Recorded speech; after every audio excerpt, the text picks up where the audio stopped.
Thank you for joining us today here. I am super glad to present today Amanda Lea Robinson.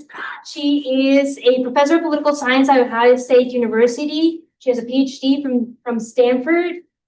And she is a fantastic Africanist and an awesome co-author who studies identity and culture. She studies how nationality, ethnicity, race, and gender influence political behavior, as well as the reverse, how political processes affect identity and change primarily in Africa and amongst the Africa diaspora. Her work has been published in top journals in the discipline, AJPS, the American Journal of Political Science, the Comparative Political Studies, Political Behavior, and today she will be presenting her most recent book titled The Political Logic of Cultural Revival, Ethnic Visibility, Linked Faith, and Electoral Politics in Malawi, which was published last year by Oxford University Press. Please join me in welcoming her. Thank you, Laura, and thank you all for being here. It's an awesome opportunity to get to present this work. As Laura said, it's published, so it's a little bit different than a lot of academic presentations, but I hope to get the book on your radar and to get some thoughts about the work that's going to build on this. As Laura says, I study the relationship between culture and politics in both directions, and the book really does consider both how culture shapes politics and how politics in turn shapes cultural practice. Okay, so the book was published at Oxford. Some of what I'll present today is published independently in a journal article, and I'll kind of walk through what I'm presenting and what part of the project is there. And then, of course, there's still more to learn if you want to read the book. All right, so in terms of the motivation, observationally, we know ethnicity shapes politics in many parts of the world. I focus on sub-Saharan Africa, where ethnicity doesn't matter everywhere, but it matters in many parts of the continent. And one of the ways that we see this is that in places where ethnicity is an important political cleavage, citizens tend to support politicians from their own ethnic group, and politicians tend to favor citizens from their ethnic group in making decisions about distribution of state resources. I would say in a more contested way, there's evidence that at least in some conflicts, violence falls along ethnic lines. It's debated the degree to which ethnicity is really driving that and what the mechanisms are. But in many conflicts, ethnicity is what is kind of differentiating the sides of conflict. Here's what matters. So then the question is, why ethnicity, as opposed to many other ways that you might organize politics? And I would argue that there's a pretty clear consensus now in the political science literature on ethnicity that it's really about these features of ethnicity, that ethnicity is fairly easily observed, so it's visible, and that it's very slowly changing or pretty sticky, as Kanchan Chandra would say, or fixed or slow changing. Right, so why is visibility and stickiness relevant? Well, in this first bullet point, I think is a little bit more intuitive than the second, but the idea is if you're trying to build a political coalition where there's an expectation that if a community or if a group of people supports you politically, that you will then favor them after the election or after you come to power. And in contexts where there's low information and it's hard to mobilize voters, relying on something that's highly visible is useful, right? Citizens can look at the slate of candidates, determine their ethnicity and say, okay, well, I will vote for the person from my group. And the same in the reverse, where the state is now making distributive choices, they may be able to tell the ethnicity of citizens and be able to differentially target benefits of the state towards them. And so that's the coordination aspect, but there's also a credibility aspect where after the election or after someone comes to power, citizens can't easily change their ethnic group. So this becomes a credible kind of quid pro quo exchange where only members of the group that voted for you will be able to reap the rewards of holding state power. Second, visibility and the fixed nature of ethnicity can also induce political support through the use of ethnic violence. So the clearest example, or one of the examples you see a lot about this was, as an example of this, comes from Liberia and the Liberian Civil War, where the leader in power had a kind of weak hold on power and attacked members of another ethnic group, so not his own, And then that essentially led members of his own group to support him in fear of retribution against that. So you can essentially target other groups, create fear among your own group of retribution in a way that will then generate support for keeping you in office as a means of protecting yourself. Okay, so this is, at least two different kind of logics for why ethnicity is central to politics, that it's visible and fixed. And yet this seems a little bit in conflict with what we know about the origins of ethnic groups. These are not, primordial in the sense that they've always been this way. Almost every ethnic group can be traced to, if we have good enough records, to some origin event. And a lot of times it's political, right? So in the case of Africa, there's quite a lot of literature in history about the colonial origins of ethnic differentiation. Okay, so how is it possible? I call this the paradox of ethnicity. When we say the kind of core factors that make ethnicity useful to politics, that they're highly visible and they change with very low frequency. How can that coexist with the acknowledgement that politics creates these groups? Visibility and stickiness you can think of as a constraint on change, right? If I can easily tell you're a member of this group, it's very hard for you to become a member of a different group. And the fact that it's experienced, at least in a primordial way, is fairly fixed, makes it very hard to imagine how these things could be socially constructed or reconstructed. Right, so from this paradox is something that I have been fascinated with since graduate school, and it's kind of central to a lot of my work. Some of the questions that fall from this paradox are, how can social and political processes reshape or recreate ethnic groups when ethnicity is generally considered visible and sticky? So what I was saying on the last slide.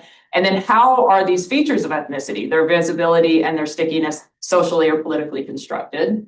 And then more specific or kind of more broadly, but specific to this project, I'm interested in the relationship between kind of elite effort and elite strategy, which is what a lot of the literature on ethnic construction focuses on, that somebody had an interest in redefining this group in a certain way. How do those elite interests actually lead to change among regular people? So this elite mass connection. And then second, how does politically motivated mobilization strategies translate into cultural change? So these are all questions that I had at the beginning of this project. I think I address them to varying degrees and with varying degrees of success. But the book really is kind of driven by these types of questions. And I'm going to focus on a contemporary ethnic revival. So a lot of the literature that we have around the invention of tradition or the social and political construction of ethnicity is almost all historical. Right? But this is a contemporary case that may or may not end up being successful, which is one of the appeals to me. All right, so I'm going to give you a little bit of context. It's not going to be nearly enough, but just to give you some sense of the space in which I'm studying this.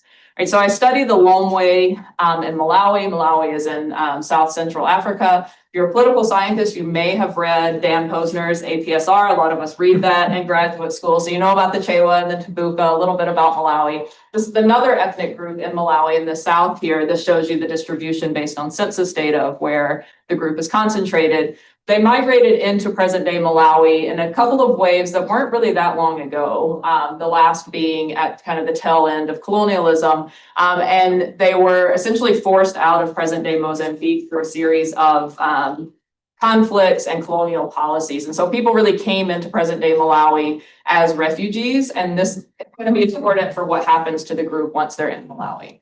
Right, they settled amongst groups that were already present and on European-owned tea estates. And both of these settlement patterns lead to a cultural loss among the group. So basically, between the time that they arrive in present-day Malawi into the present, there's just a steep decline in the cultural distinctiveness of the group.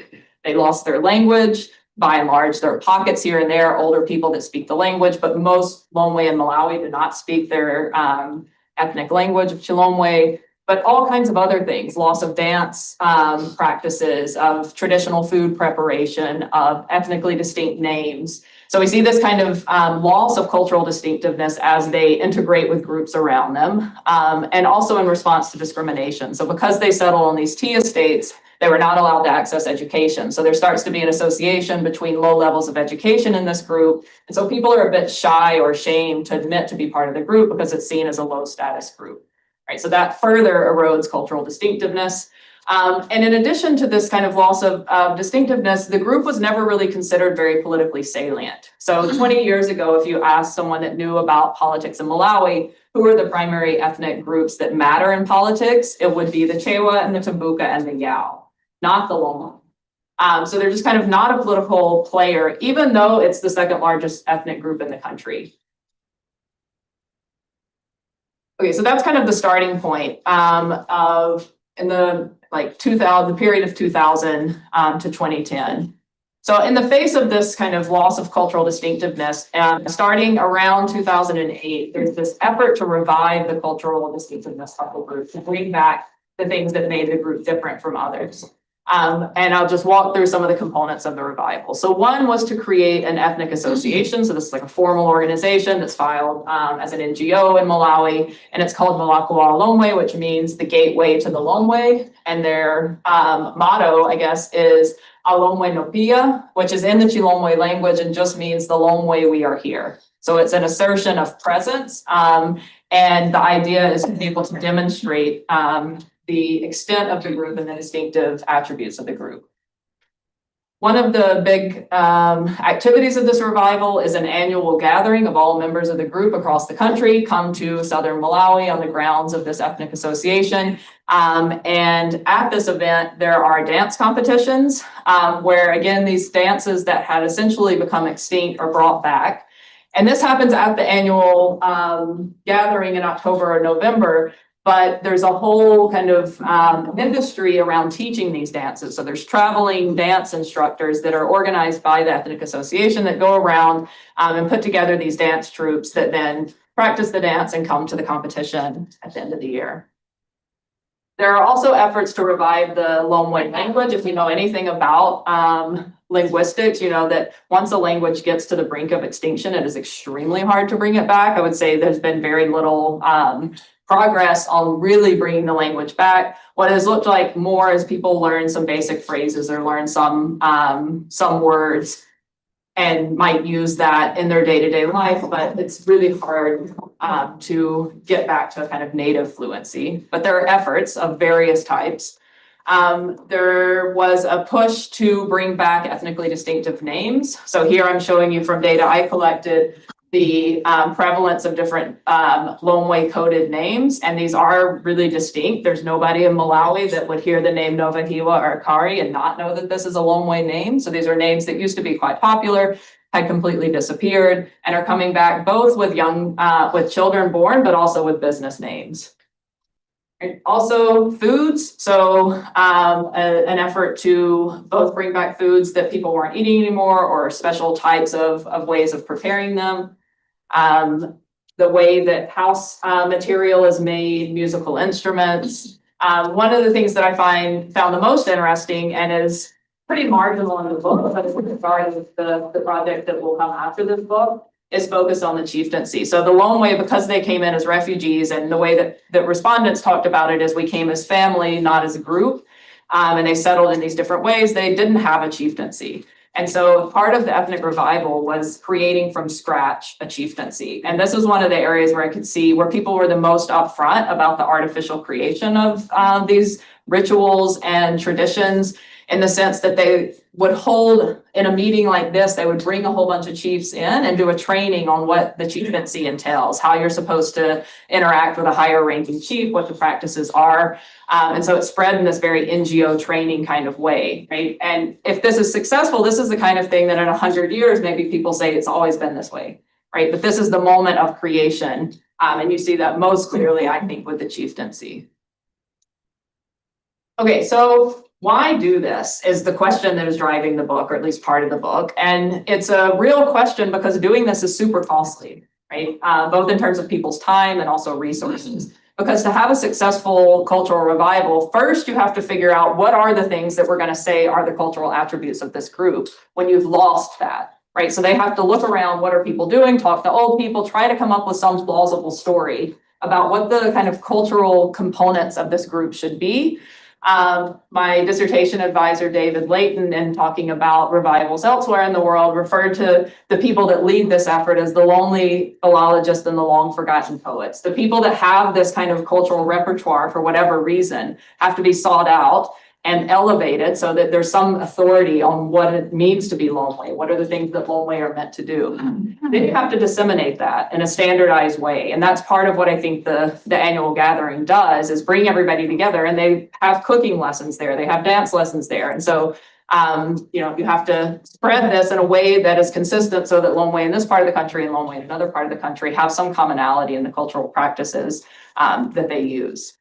Okay, so costly in terms of time and resources. So what's the political return to this?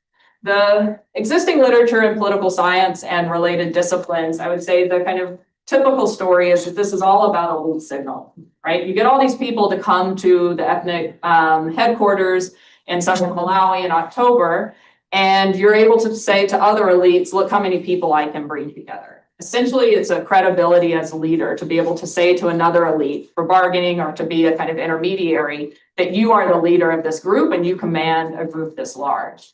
And so in this story, whatever happens culturally is kind of epiphenomenal, right? So the argument is kind of people might want this, that might get them to show up, but from the elite perspective, they don't care if culture actually changes.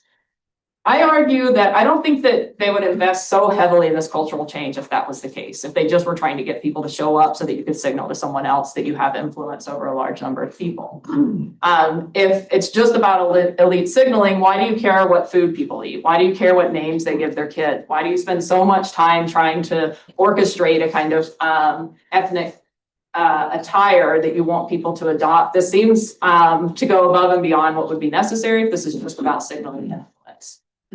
And so what I argue in the book is that one of the goals, I'm not arguing instead of the elite signaling, but I think that in addition, there's a logic to actually changing the political culture. And I argue that it's trying to make members of the group more visible as members of the group. So as I said earlier, there's this idea that ethnicity is visible, but that varies a lot. And for the Longway, their ethnicity was essentially invisible for the most part. But there is variation, and I'm going to rely on that variation to make an argument about what value this brings to the elites that are leading this charge to change culture. Right, so the argument of the book is laid out here in a really simple graphic where it starts with elite efforts. They essentially, I argue, as an affective or emotional mechanism linking these first two, that you essentially can induce people to adopt ethnic markers if you can stoke their ethnic pride. So there's this sense of group membership being a source of pride that can really only work if other people can tell you're a member of the group. Right? So if you're feeling super proud of being Longway, part of that is that other people know you're Longway and see you as higher status because of it. In order to reap that return, people have to be able to tell that you're Longway. And so the argument is if you can get people to feel this affective pride, you can increase the likelihood that they adopt ethnic markers of various types. That then increases their ethnic visibility, and then I argue that increases support for the ethnic party. And this last part, the relationship between ethnic visibility and ethnic voting or ethnic basis of political support, I argue is a political logic of cultural revival. So I'm going to spend most of today, let me see if I can use this. Yeah, I'm going to spend most of today focused on this part. But the second half of the book is all about these first points. How does the revival actually function, and to what degree has it been successful in shifting cultural visibility? And I'm going to focus on this bottom part for most of today, because I think it's the least intuitive part of the argument. Okay, so the argument linking ethnic visibility to ethnic voting has two parts. The first one is a little bit just necessary. There has to be variation in ethnic visibility. So as I said, if you read the ethnic politics literature, what you see again and again is an argument that ethnicity is visible. And there's this kind of assumption that it's universally visible, meaning across different types of groups, across groups defined by a particular cleavage structure, and then across individuals that are a member of the same group. But anecdotally, everybody in this room knows that's not the case, right? For groups that you belong to or not, there are some people that are very easy to ethnically read and others that are very ambiguous. And we can also think about different types of ethnicity. So you might think race-based ethnic divisions might be much more visible than ones that are based on religion. or depending on the religion, that might not be the case, but kind of across different types, but then also along the same cleavage structure. So in Malawi, ethno-linguistic differences, there are certain groups that are much more visible than others in a way that is pretty well known and appreciated. And then of course, within any group, and this is where I'm mostly going to focus today, some members are highly visible and other members not. Right. The more important part of this argument is that I argue that this ethnic visibility generates a sense of linked fate. And this is what's going to be valuable to the politicians, to the elites that are pushing it, is the linked fate. And so the argument is that the individuals who are ethnically visible are the ones that have the most at stake in terms of national or regional level ethnic competition. And this is both for the pros and the cons. So if your party makes it into power, as Africanists say, if it's your turn to eat, the individuals who are very identifiable, have super ethnic names or are visible in some other way, are the most likely to benefit in, say, government hiring. Or in one way that I talk about in the book in a different project where I was studying police bribe extraction in Malawi, we saw huge ethnic differences. So the driver, we had Confederates, the driver who was from the ruling party's ethnic group had to pay a bribe half as often as anybody else. Right? So these kinds of benefits to ethnic visibility, when your group is in power, I argue, give you an incentive to get your ethnic group into power, more for those that are visible than those that aren't. Similarly, in terms of kind of collective accountability, violence, targeted discrimination, in the way that I was talking about in Liberia, the individuals that can be identified after the Lomwe lose power and potentially be targeted either in terms of discrimination in the workplace or worst case scenario, some kind of violence, those are the ones that have a strong incentive to keep their party in power, right? To make sure that that doesn't happen because they're the ones that would be targeted, the ones that are highly visible. So ethnic visibility induces ethnic voting or other forms of support of co-ethnic politicians and parties because the ethnically visible are the ones whose fate is most closely tied to the outcome of that party or other kind of political competition. So that's the argument. So I'll spend some time walking through the evidence to support this association between ethnic visibility and ethnic voting, which I do in the first half of the book and in the AJPS article that I showed earlier to establish that there is a logic here. And that then drives the second part of the book to say, given this, it makes sense in some cases to invest in a revival to try to increase ethnic visibility. Okay, so the sources of data come from two different surveys that were run a few years apart in Malawi, one that was in rural districts and then another that was across 3 cities of Malawi. And in addition, did a whole bunch of qualitative data collection, both oral histories with elderly members of the Lomwe ethnic group and with the leader of the ethnic association, with academics that are familiar with the revival, with politicians and the political party associated with the ethnic group. All right, so in terms of capturing variation in ethnic visibility, conceptually, you can think about all the things that might go into ethnic visibility. This is not an exhaustive list, and this might look different for different groups, but how you look, what your names are, the language you speak or the accent that you have, how you dress, and then other symbols. You can imagine that could be different kinds of things. In the case of Malawi, one of the symbols that people adopted in response to this cultural revival was to essentially decorate their car with ethnic cloth. So this could look all kinds of different ways. All right, so I'm arguing all those things together give an individual some degree of ethnic visibility, right? Their own ethnic visibility is a function of their attributes. And we can think about these in 2 categories. Some of them are within the control of an individual, right? You can take off the attire or you can put the attire on. If you have a very strong accent that signals your origins, you might have a harder time changing that. Same with physical appearance and names. There's almost nothing that is unchangeable, but there's variation in how extreme and how difficult it is to make changes to these attributes. Okay, so I'm mostly going to think about variation across individuals in a sense of some are high and some are low. At the end, I'll talk about, obviously, this depends on who you're interacting with, what the context is. So different parts of ethnic visibility might matter differently for different outcomes. But for now, let's just think about this as kind of a package. Right? And then how ethnically visible you are then shapes how other people treat you. Right? So how often they are able to accurately place you in the right group.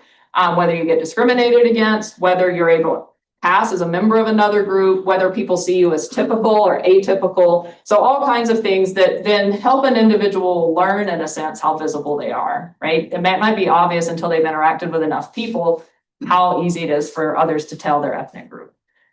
In the surveys, I use a combination of what I think of as these formative measures, so things that might shape ethnic visibility, as well as measures that are meant to be more reflective, where someone tells me subjectively what their own experience is with their ethnic visibility. Right, so I'm going to measure this for every person that was in our survey. And this is what the data look like. So these are the 5 indicators that I'll use today, whether you have a Lomwe first name, whether you have a Lomwe last name, whether you speak the language. And you'll see 43% said yes. So this is an overestimate for sure, but that means they know some Lomwe. And this one, speaking to Lomwe, is one of the only ones that we objectively checked. So we asked them to listen to some clips in the language and answer factual questions about it so that we could determine. And 43% had enough competency to do that successfully. And then these 2 questions about, like, are you ever mistaken for a member of another group? And are you seen as a typical member? And what you can see is that there's pretty significant variation. It's not quite a normal distribution, but there are people who are super visible, right, the ones on this scale, and people who are effectively invisible, who say no to all of these questions. Right, and this is reflected also in the qualitative interviews. So there are people that you talk to that essentially say, like, nobody can tell. Unless I tell them I'm a member of this group, there's no way anybody could ever know. And other people that say, essentially, I have it written on my forehead. Like, there's no way for me to run away from it. Everybody that knows anything can tell that I'm a member of the group. But I'm going to rely on the quantitative data today, but it does reflect underlying variation of members of the same group, really describing their own visibility quite differently. Right, and then I'm going to see how this is related to support for an ethnic party. So this ethnic party is relatively new as well. It's the DPP that was founded by Bingu wa Mutharika, you can see here, that was the first Lomwe president. So he came to power, well, maybe I shouldn't go in. If anybody's interested, I can go into the backstory of Bingu. But he founds this party, and over the course of the last 20 years, it's become more and more and more a Lomwe party. Okay, so for today, we're just going to consider this an ethnic party and see what proportion of the Lomwe support this party as a function of their ethnic visibility. Right, and I measured this using the standard Afrobarometer question, which just asked about essentially partisanship. Are you close to a party? And then if so, which party? And overall, in the sample of Lomwes, I have 66% say that they feel close to the DPP party. So these would be ethnic party supporters in a very kind of brute or non-sophisticated way. All right, so I'm going to see how this variation maps onto variation in visibility. And so the main finding is that there's a very, very strong correlation, right? So for people that are invisible by my measure, get a 0 on this scale, they support the ethnic party about 50% of the time. Whereas people that are highly visible support it 80% of the time. So a 30 percentage point increase across this spectrum of members of the same group based on how visible they are. Right, this is a correlation, and so there's all kinds of concerns. So I'm going to walk through how I dealt with alternative interpretations of this association. So one is that maybe that it's something, the variation of visibility is really just correlated with something geographic. Highly visible people live somewhere, you know, in the rural areas and less visible in urban areas or something like that. But this association holds just as strongly within localities. So within a village, the members of the group that are highly visible vote for the party or say that they would vote for the party at much higher rates than people in the same village who are low visibility. It also is not the case that this is driven entirely by kind of strength of attachment to the group. So there is some association between how visible you are as a function of these things that are a little bit beyond your control, what your name is, what language you speak, and your support for the party. So, and your strength of attachment to the group, but even controlling for ethnic attachment in all the different ways I could think of doesn't degrade this relationship between visibility and voting. Okay, so it's not just affect or emotional attachment. It also is the case that each individual indicator of ethnic visibility has about a 10 percentage point increase associated with a 10 percentage point increase in support for the party. So it's not all being driven by one of these indicators. and it's largely cumulative, right? Going from 0 to 1 on this scale doesn't have a huge effect. So, if you just have one of these attributes, maybe you're not visible enough to induce support. But after that, it kind of climbs, and then there's a leveling off. If I had a scale with a bit more variation, we might see this really level off. But I think it's intuitive to think once you're visible enough, being more visible as a group member doesn't really do anything additional. Right, to try to get at causality, this is a little bit complicated, but I'll try to walk through it quickly. So I'm going to rely on the fact that the Lomwe ethnic group, like many ethnic groups in Malawi, is matrilineal, meaning that family and ethnic belonging is traced through the mother. So technically, you're only Lomwe if your mother's mother was Lomwe. And there's a lot of ethnic mixing in southern Malawi. And so we asked about people's grandparents. And a large number of people that self-identify as Lomwe do not have 4 Lomwe grandparents. And sometimes they self-identify as Lomwe, even if they aren't technically Lomwe by the matrilineal definition. And part of that is a function of the ethnic association, who one of their earliest actions was to say, we don't subscribe to the matrilineal only. If you have any Lomwe blood, we welcome you into the Lomwe group. But I'm going to use the fact that the Lomwe are matrilineal to try to get at causality. And it's not perfect, but it's the best I could come up with. So here's the idea.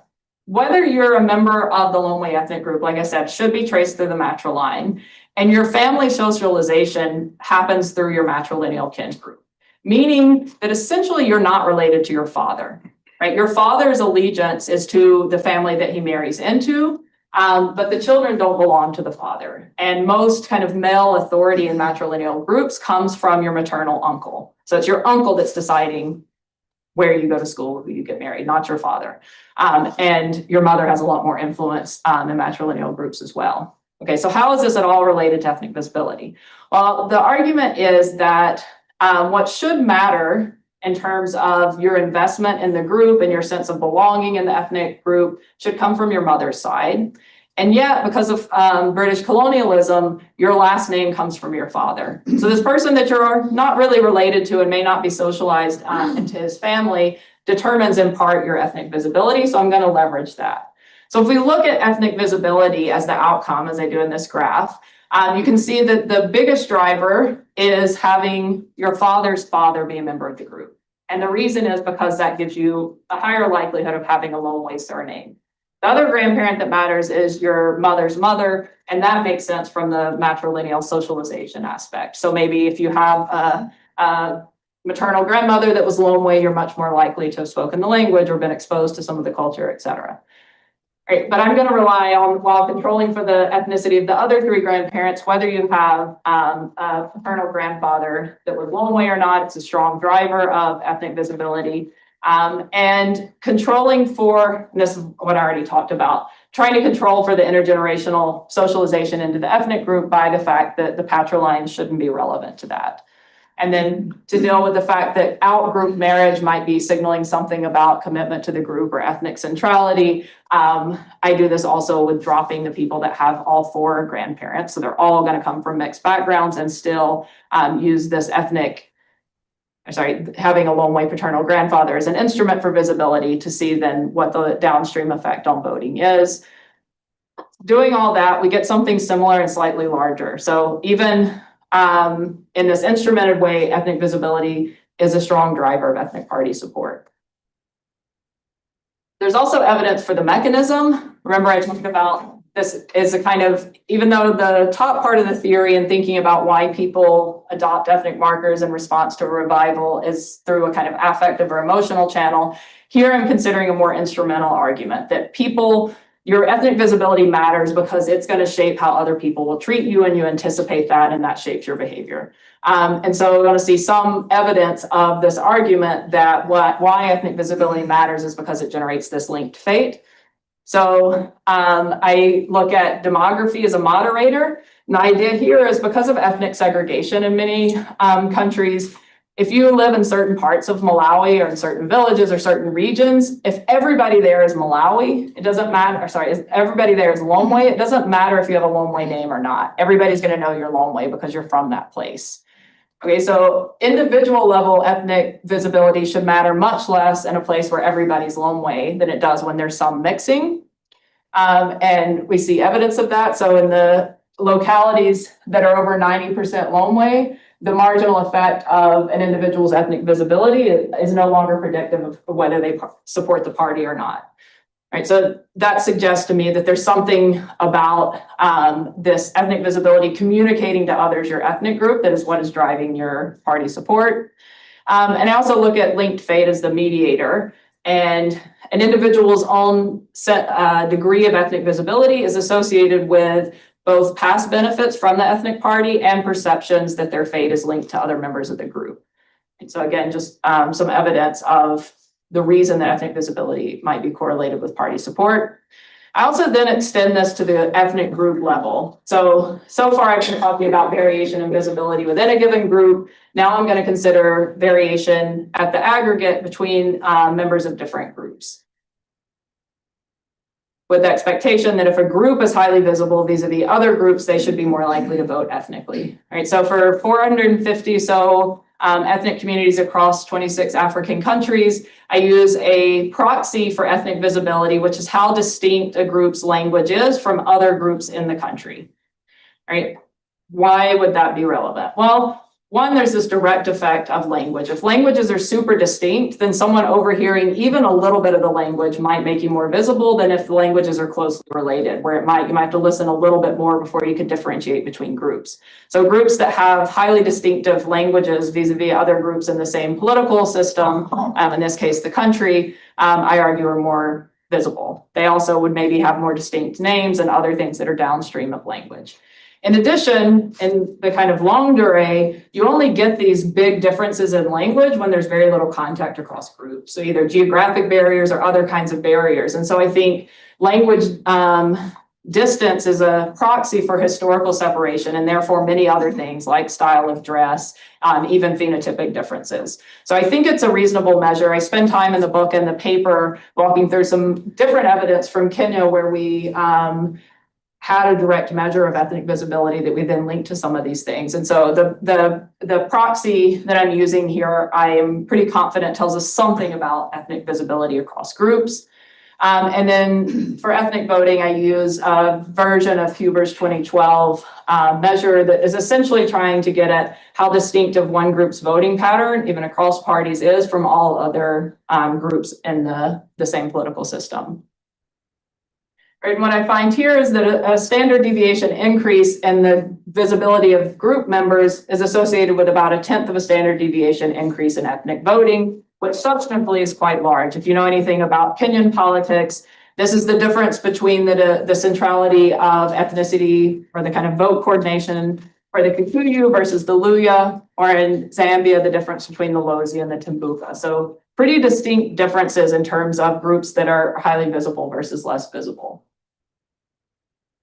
All right, so that's the evidence linking visibility to voting. As I said, the second half of the book then walks through in a much more qualitative fashion the kind of efforts of these elites to revive the culture and the variation in where they've been successful or not successful. And I'd be happy to talk about that if folks are interested in the Q&A, but won't present it here. So some of the future research that I think builds on this, some of which I hope to do, others of which I hope someone else will do. But one thing I've been wanting to do for a long time is to try to experimentally manipulate people's perception of their own ethnic visibility. So I don't know if anybody's seen this paper by, it's an older paper now, and it was in the US context where I think Asian Americans were the population of interest, and they would come into a lab study. And the enumerator who was checking them in would say, "Are you a US citizen?" And they would say yes, if they were a citizen. And the enumerator would respond with surprise, right? And this is signaling something about like, I don't see you, I didn't read you as American, I read you as something else. So I envision doing something similar, like in the context of a survey, I can imagine you randomly decide how the enumerator reacts to the information of someone saying, "I'm a Lomwe." They're like, "Oh, I thought you were a member of a different, I would have guessed differently." Or like, "Oh yeah, I guessed as much." Right, so you can't shift someone's own ethnic visibility when we think about this as an individual level trait, but you could shift to some degree their perception in the moment and then look at downstream kind of political attitudes from that. something I would like to do but didn't do as part of the project to date. I think there's a lot of work to be done on exploring the role of context. So I was talking earlier about government hiring and the forms of ethnic visibility that might be important for filling the bureaucracy with members of your group could be quite different than interactions with an agent in person, right? Where one, you're sending in a CV or something where your name is going to be important. The other, maybe something more about accent or how you look. I think it's also would be interesting to think about this as, or to take into account the dyadic component of this, that there's both an individual that has an ethnicity, and then there's a perceiver who's making some kind of guess about that ethnicity. And whether that's an in-group member or an out-group member, higher status, lower status, you can imagine all kinds of differences there. And whether it's a state agent or whether it's another citizen, somebody in the marketplace, there's all kinds of variation I think could matter for capturing further variation in how ethnic visibility shapes politics. What I should have done in my book, but couldn't bring myself to do, is a kind of broader comparative study of cultural revivals. When I was presenting this in the build up to the book, after almost every talk, somebody would come up and talk about a revival they knew about in some other part of the world. And I think it would be really cool to see these in broader comparative perspective.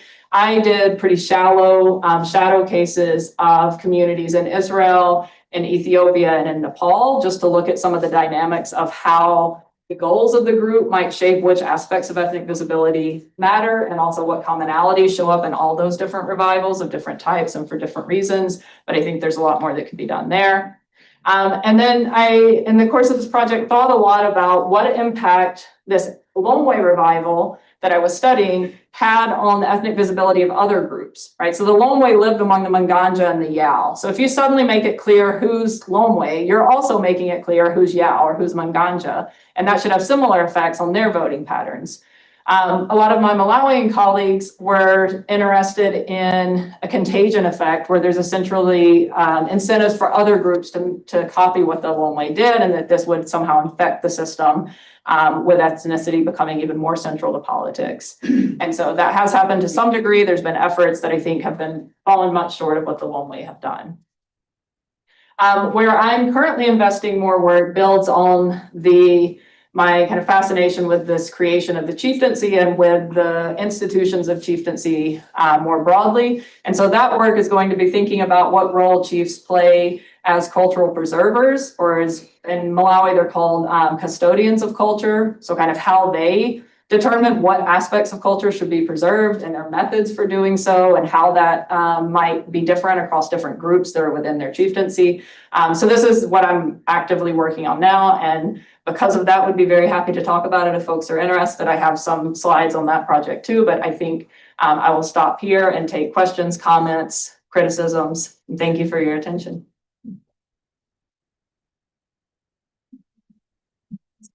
You want me to? If you want to take them, or I can take them, whatever you prefer. Do you usually do like a list? We can do 3 of them. I'm gonna let you run it then. Okay. So I'll just pick like 3 questions at a time. Would that work out? Laura? No.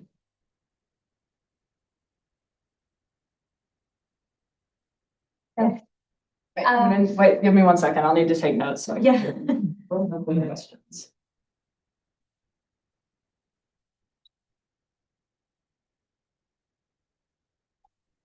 Okay. Yeah. Thank you for sharing this. Super interesting, and I look forward to learning more from the book.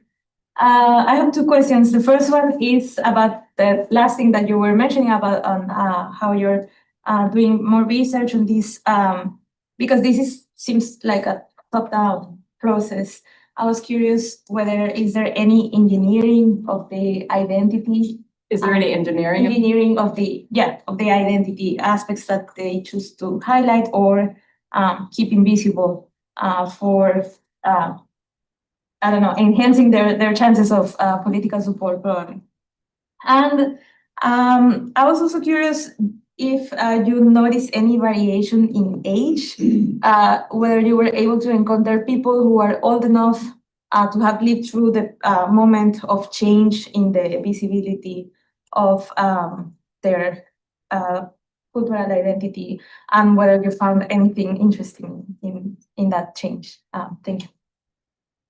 Thank you. Mark? Thank you so much. I think this is more a question about the second part of the book, but I was still curious.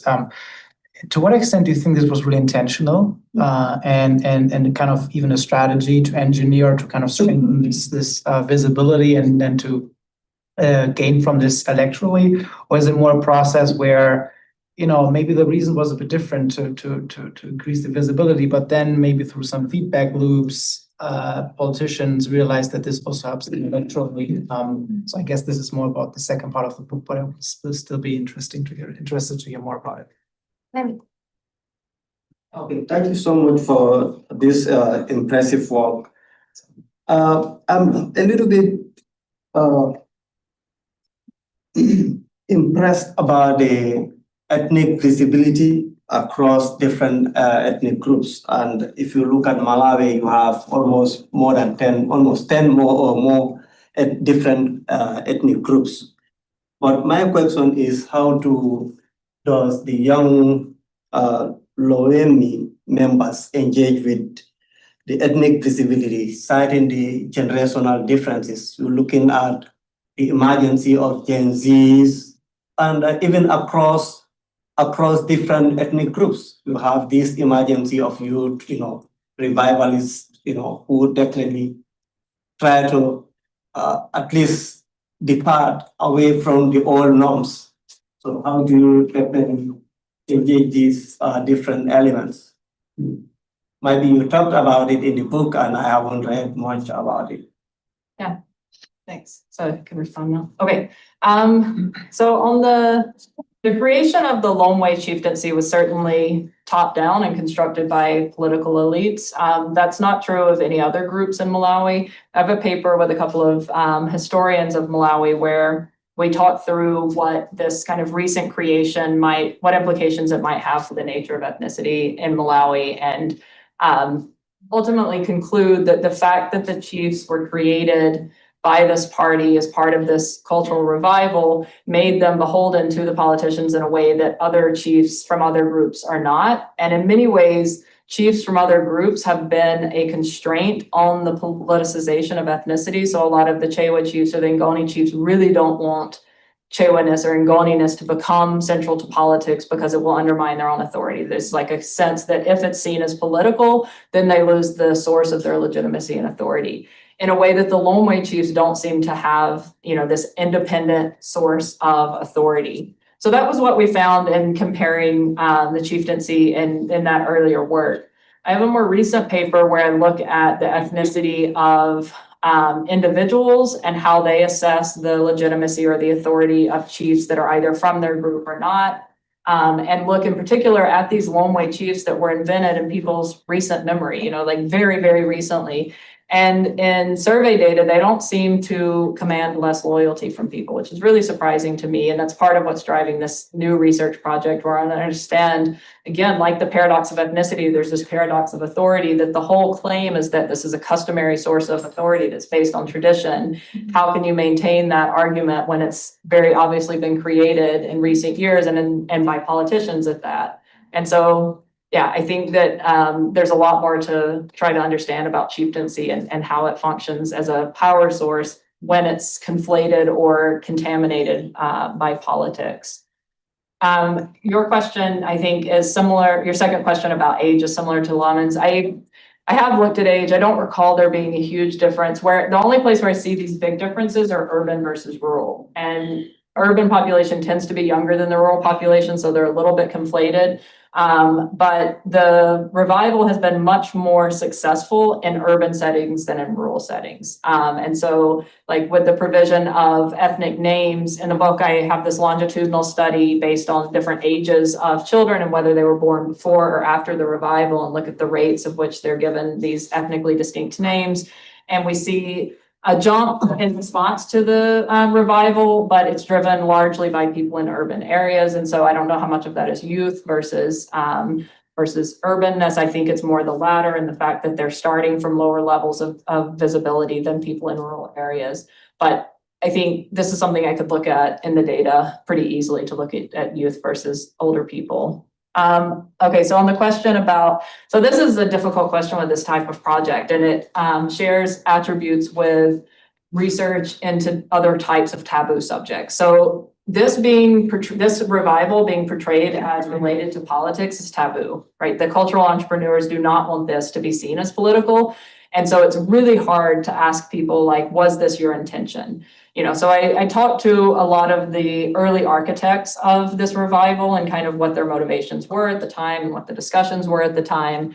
And it's really hard to get them to say anything but this was a genuine effort to bring back the culture. So then it's like, okay, well, what do you think the political consequences are likely to be? Like, think with me through what happens if this revival is super successful and people, adopt all these attributes that you're trying to get them to adopt. What do you think the political consequences of that would be? And that's where I could get people saying like, yeah, this fact that everybody would be able to see the Lone Way, know who is Lone Way could help us build a solid base of support for the DPP. Because they had this kind of erosion of support from non-Lone Way groups, there was this concern about the longevity of the party and needing to build some kind of durable base of support. And there was a sense that increasing the visibility of these members of the group as they already exist would be a strategy for trying to essentially lock in a permanent base of support. But when you ask people, why did you invest in this? The first thing, they don't start with, to increase the ethnic visibility. It's really, genuine concern about the loss of these cultural attributes and wanting their children to know them, et cetera.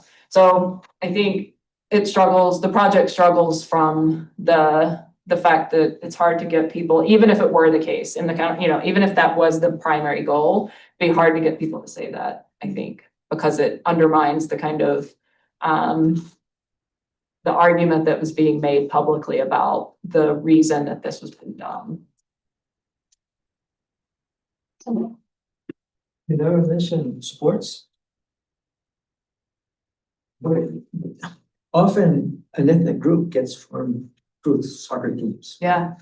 No, in this case, nothing comes to mind as having been related at all at sports. No distinct kind of sports teams along ethnic lines or anything. But I think, in other work I've studied nationalism, and I think it's a really clear force there where it's like coming up with some kind of costume and like colors that you wear and a sense of loyalty around competition. But yeah, in this case, it hasn't been relevant. Sorry, I wasn't supposed to say. They're fine. I think we'll go that way. I knew that. Thanks, Amanda, for the presentation. This is wonderful, super insightful.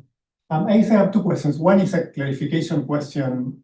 I think you addressed it, but I didn't get the answer properly, which is, how do you distinguish the effect at the voter level, the effect of ethnic visibility from the effect of socialization? Because I could imagine, right, if your family gives you a first name, then they also probably teach you to support everything that belongs to your group, and so it seems that socialization is probably a strong confounder. And you mentioned that something about that discussing the instrumental variable approach, but I missed the details, so I was curious about it. And then more generally, I am wondering whether the argument here is that cultural revivals also have political purposes in the sense of party building, or if this is just idiosyncratic about this particular case, right? It seems to me that there is a broader story here, which is that the mechanism for building group identity that you describe in a super interesting way. I was thinking it's probably the way that in which many activists build the identity of groups, right? Particularly groups that are marginalized or minorities, in order to build some form of collective action. Right? But sometimes, in a broad sense, that the collective action is always political and it's not necessarily partisan. So I was curious about that. Thanks. So socialization, ethnic socialization, I think it operates as a confounder here. Like, there's no way for me to get rid of it entirely. The way that I thought about it was that the primary mechanism through which I would think kind of being steeped in ethnic traditions and having a family that prioritizes ethnic attachment above other types of identities would manifest in stronger ethnic attachment. And so one thing I do is just try to measure strength of attachment across a whole bunch of different ways. And controlling for that does nothing. It matters independently, but it does nothing to this relationship. So what I can say is that the correlation that I show is not confounded by strength of attachment. at least as I was able to measure it. There's a similar project on South Africa that looked at kind of distance from typical members and argues similarly that atypical members are less likely to vote for or kind of go along with group-based political action. This is by Adam Harris, again, focused primarily on South Africa. And his mechanism is much more through affective attachment to the group, that if people constantly treat you as you're a member of the group, that becomes central to who you are, and that then shapes your politics.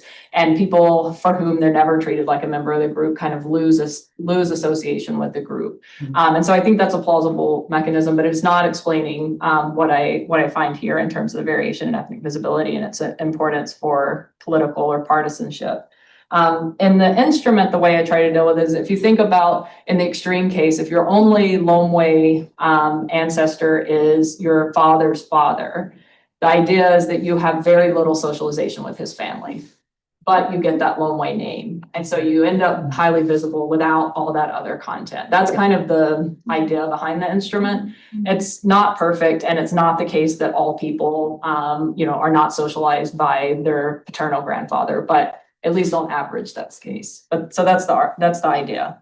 And then the point about like this being a way to build parties, and that the logic, one way to read your question is this logic could extend beyond ethnicity, that it's kind of, there could be benefits to partisan visibility. And in many cases, that's, one and the same with ethnic visibility, but not always. I've seen some early work, I don't think it's published yet, on Brazil around exactly a similar kind of efforts that are solely focused on partisan identity. So trying to get people to adopt markers of partisan identity in a way that could similarly link their fate, kind of, whether they can get a job, whether they're exposed to political violence as a function of what everybody else knows about their partisanship. And so I think in places where politics is less oriented around ethnicity, a similar logic could apply to trying to build visibility among co-partisans as a way to kind of lock them in, make them feel beholden to the party and depend on the party for protection or for patronage. So I think the logic could work beyond ethnicity. Thank you for sharing, Amanda. This was very interesting. I had a question about the dynamics of like cultural revival. Is there like a logic like here where you see like a foundational moment in which like these politicians are like investing resources and creating visibility, and then at some point like it becomes like very sticky and be able to reproduce on its own? Or do you always need like these continuous investments? And in that case, it's not going to be long lasting. Yeah, so I think there is a kind of, you kind of have to be in the medium area of visibility, right? There has to be something you can point to that is distinctively Lomwe or whatever the ethnic group is. If there's no distinct, if there's never been much distinction and it's really hard to come up with some kind of practices that differentiate, it would be pretty hard. So in a very low visibility, you might have a challenge in getting this off the ground.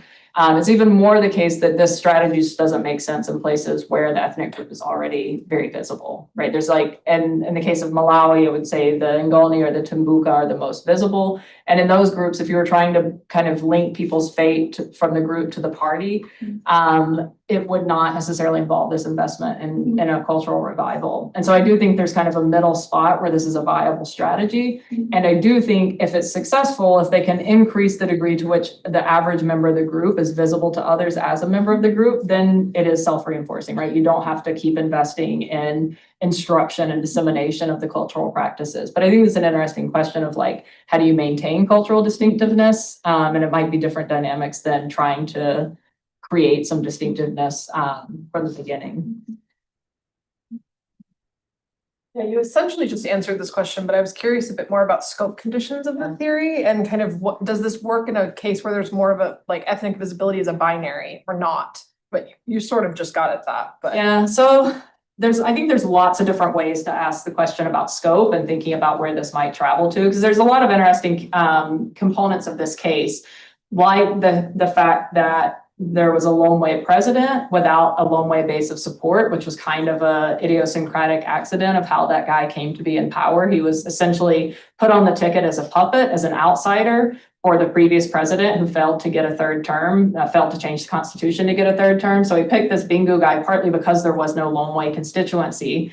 And then once Bingo got into power, the first thing he did was break with the party and start building his own party. And so it's hard, it's hard to imagine this Lone Way revival ever really succeeding without some viable political actor at the helm. So I think that's a really important scope condition. I think that another one would be that in general, in highly ranked systems, this might not work as well. So as I said, the Lone Way had been discriminated against to some degree in the past and somewhat marginalized, but ethnicity, ethno-linguistic differences in Malawi are not like a caste structure where there's a very clear hierarchy. Can imagine groups at different parts of the hierarchy may not have the same returns to increased ethnic visibility. So I think I probably should have done more in the book thinking about the broader set of scope conditions, but the way that I approached it was to look at these other revivals to see what dynamics seem to be there. In all of the cases that I look at, there has to be some explanation for why you lost distinctiveness, which is usually grounded in some form of discrimination, right? That like, we used to be this way. This is a real thing, because if it's not a real thing, it's very hard to make an ethnic claim because of this idea of its primordialism, the way that people experience it as a scribe. So you have to have a story for how we're really Lone Way, we just forgot we were Lone Way. And usually the way that operated in all the cases I looked at was some past discrimination where you could say there was a point in time when we were discriminated against, so people went into hiding. And what the revival is doing is bringing them back out into the open. So I think in cases where, sometimes I think these are far-fetched and you get a lot of latitude in terms of plausibility, but you can imagine cases where that's not a plausible argument.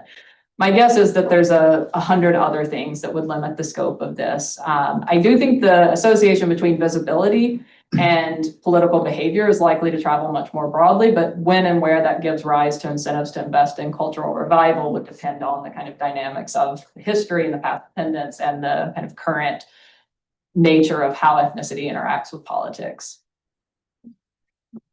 Purva. Thank you. Touched on it, so I'll just ask a more forward-looking version of my question. So are you seeing, okay, what I didn't quite understand is like, what is the existing sort of vote share, for the lack of a better term, of these ethnic groups? I understand that the Lombe are the second largest ethnic group, but again, just to get a sense of what are the numbers we're talking here, and whether you are starting to see politicization attempts by other parties, not just the dominant sort of ethnic party, but other parties who are like, okay, well, this is a defined group now. How do we start to sort of get some mileage out of that? Are there already attempts? I know it's still pretty new, but that would be interesting to know. Thank you. Thanks for these questions. And I think it does build on the scope conditions, the first one. So in terms of the share of the population, the Lone Way are estimated around 20%. The Chewa, which are the largest group, are only around 30%. And then all the other groups are smaller. And so nobody forms a majority. And the kind of benefit of ethnic mobilization depends not just on the demography of the group size and the other group size, but also the voting rules, right? And in Malawi, it's to date been a plurality system. So the president can win with 30% of the vote, and many of them have. That was contested in a 2020 case. And so now the expectation is that you have to get 50% of the vote, which changes the calculus quite a lot. It hasn't been tested yet. And so we'll see if that actually happens. But under that system, it's, the ethnic logic in a place where the group size is 20 to 30% seems to be a little bit less viable, except that I think even in the case where they can't win outright, they can come to the table as the representative only. And so building coalitions to get to that 50%, I think can still give rise to the same incentives of building this durable base of support, even if they can't win it alone. But I do think the change in the interpretation of the rules of the elections in Malawi could change the calculus. And I think groups like the Lone Way reacted with horror to the idea that they would, not be able to win with themselves plus a few other groups that they make bargains with. And then this kind of contagion to other parties or to other ethnic groups. As I said, the chiefs of other ethnic groups have been a constraint on that. So the MCP, which is one of the other major parties, It's primarily supported by the Chewa, but the Chewa chiefs really try to keep this separation between the MCP and the Chewas because they feel like, again, if they're seen as politicized, as agents of this party, that it'll undermine their alternative sources of authority. That said, other ethnic groups have created these ethnic associations and invested in similar looking efforts in terms of language revival or dance revival. None have seemed to have the resources invested in the same degree that the Lomwe have. And so it hasn't been the case that since I've been studying this, we see like this huge proliferation. There were kind of some starts and stops in other places, but it doesn't seem to have had a massive contagion effect where other groups do it. But there are other groups that are kind of in a similar situation that had lost a lot of their cultural distinctiveness that I could imagine a party could try to capture through a revival like this, but I haven't seen any that rival what I've seen of the long way. Yeah. Thank you very much for this representation. I have so many questions and I'll try and keep them brief. My first question is is related to the outcome you're looking at, which is whether they vote, whether the indicators, the signs and the signals affect the way they vote. And I wonder if you've also looked at if they affect their sense of identity. I know that initially you thought you could also just use that. You could ask people about your personal experience, but what I'm wondering is whether having those also affect, the classic Afrobarometer question of how well do you feel like you belong to your ethnic group? And so do people with Lomwe last names or who have all the other first names as well, do they feel more Lomwe compared to the other Lomwe groups without the last name or the first name? And so I'm just wondering if there are alternate outcome variables that these things affect beyond voting. The second question is somewhat related to a previous question, but I'm wondering, so you've mentioned that they do not vote because there wasn't really a Lomwe party so they didn't really vote. So, but I'm wondering, did they vote as a bloc? Was there a political party that predominantly benefited from most of the Lomwe population before? And if there was, or were their votes always random? But if there was a party that benefited a lot more from before, how are they reacting to this? Are they trying to find a way to deal with losing all the Lomwe people that would vote for them, but now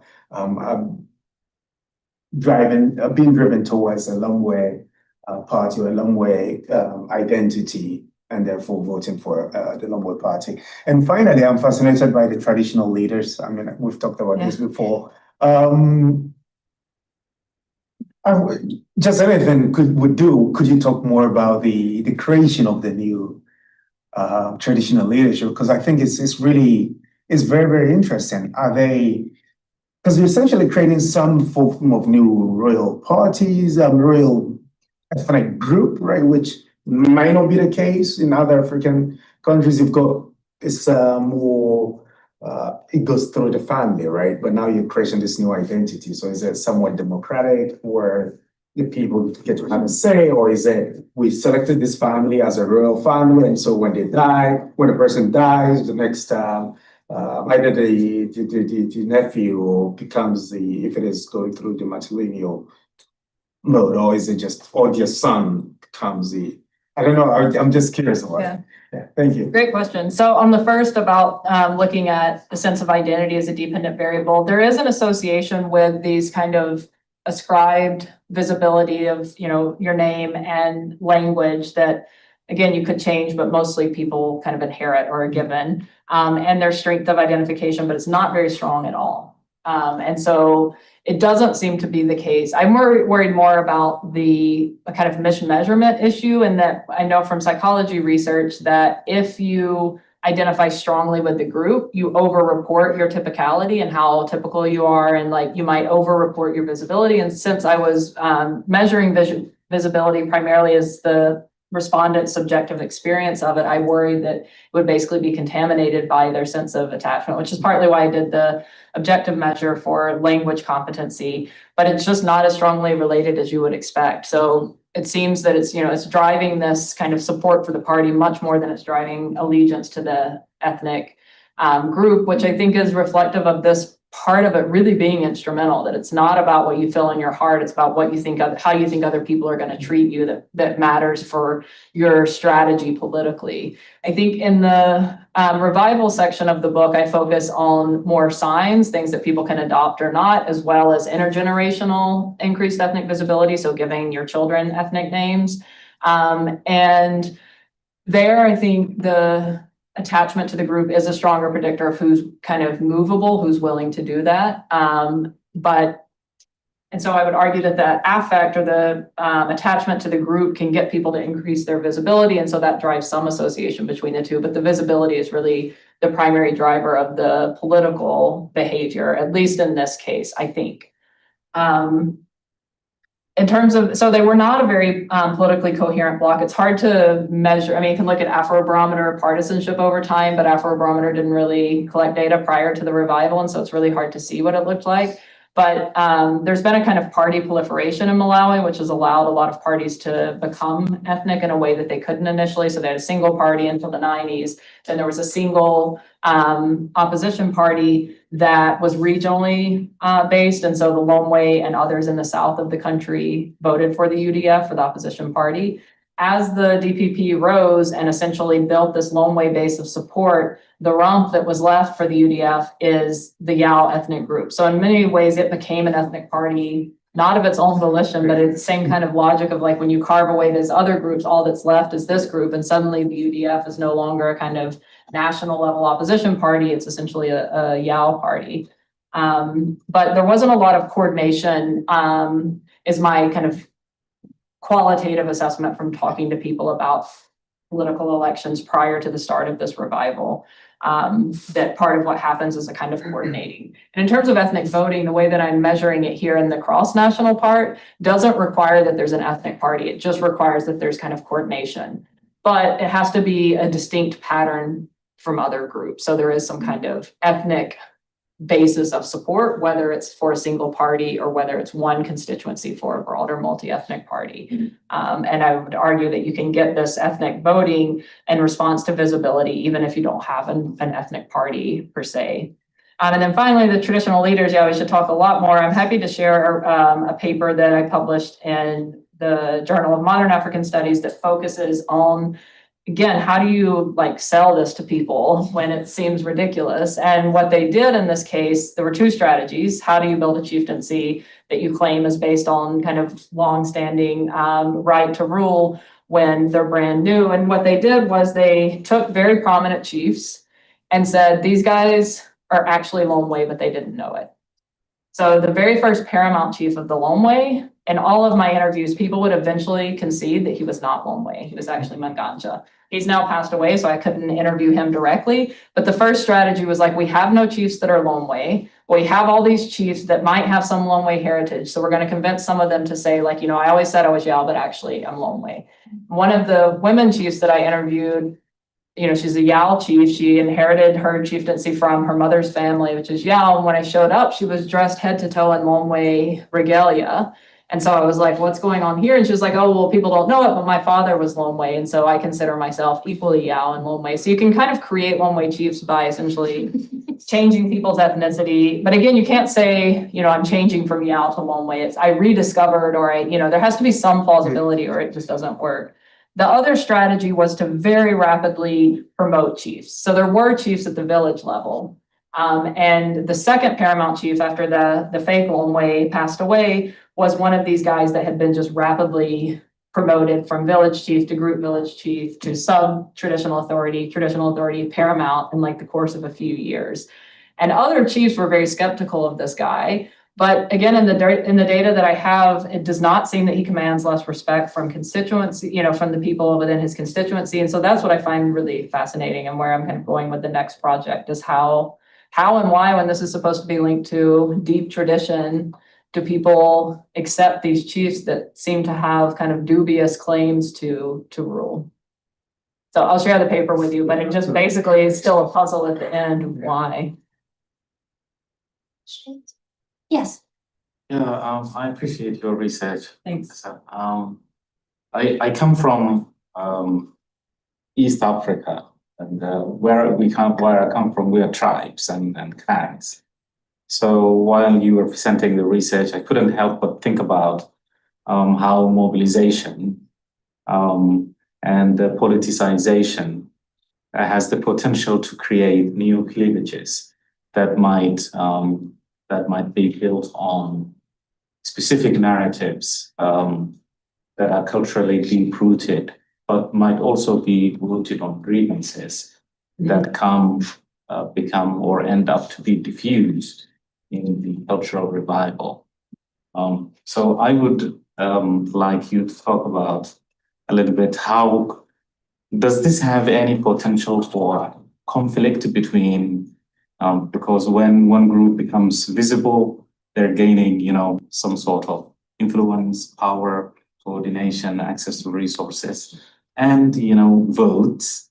How does that relate to new forms of conflict? Yeah, so I think in many contexts, increased ethnic visibility makes ethnically targeted violence more possible. Doesn't mean that it's going to make it happen, right? It's like a necessary but not sufficient condition. It's really hard to carry out ethnically targeted violence when people are very ethnically invisible, where you can't tell who's a member of what group. Of course, we all know cases of what you do in that situation, how you try to create some kind of marker or some kind of documentation where you can easily classify people into different groups. But there's lots of cases where the ability to carry out violence, at least along ethnic lines, requires some degree of visibility. And so in that sense, I think increasing the visibility of the group probably increases the likelihood of ethnic-based violence to some degree just by making it possible. But I don't think that it necessarily is going to make that super likely. And this is kind of the way that a lot of my colleagues in Malawi would talk about it, was this fear that making ethnicity more salient would make ethnic conflict more possible. The literature on ethnic violence generally doesn't support that like the degree of differentiation between people, the degree to which they identify with the groups, and even the degree to which they feel a sense of ethnic grievance, at least statistically, is not associated with an increased likelihood of violence between groups. The kind of provision of violence and what allows violence to get to a level that is large enough to kind of, make a big impact requires so many other things, access to arms, ability to organize, certain kinds of funding mechanisms, that grievances alone and kind of ethnic differentiation doesn't seem, again, it's necessary but not sufficient. And so in this case, Malawi has not had a history of political violence and certainly not ethnic violence. And so I think in this case, it doesn't necessarily make ethnic violence more likely, but it is something that I think people find kind of intuitive, that emphasizing difference and division would somehow make this more possible. But I don't find any evidence of that. There doesn't seem to be more animosity necessarily towards the Lone Way. I was telling, maybe it was over dinner, or maybe I can't even remember what conversation now, but there's, the Lone Way, because they're the most recently arrived group, it would be really easy for other parties to just say these guys are foreigners. And nobody will say it. That's not the position, that's not the path that they've gone, despite that being a kind of central cleavage in many other parts of Africa. And I think that's just a product of this kind of past nation building, in some sense of common history, is we all came here as migrants at some point. And so I don't know, I still think it's possible that becomes a political cleavage, which could become violent, but I haven't seen any evidence to date. I will say that we know from the nationalism literature and how to build a nation that grievances are typically much more powerful than pride. It's kind of in some ways counterintuitive, but most origin stories have something to do with past discrimination or past victimization. That seems to be more mobilizing than like past glory or past pride. And so I think to the degree that these types of movements do generate some sense of grievance that could make, further differentiation and kind of subnational pulling away from the unity more likely, but I wouldn't say necessarily more violence. Well, join me in thanking Amanda for a great That's talk. really Thank you, great. everybody.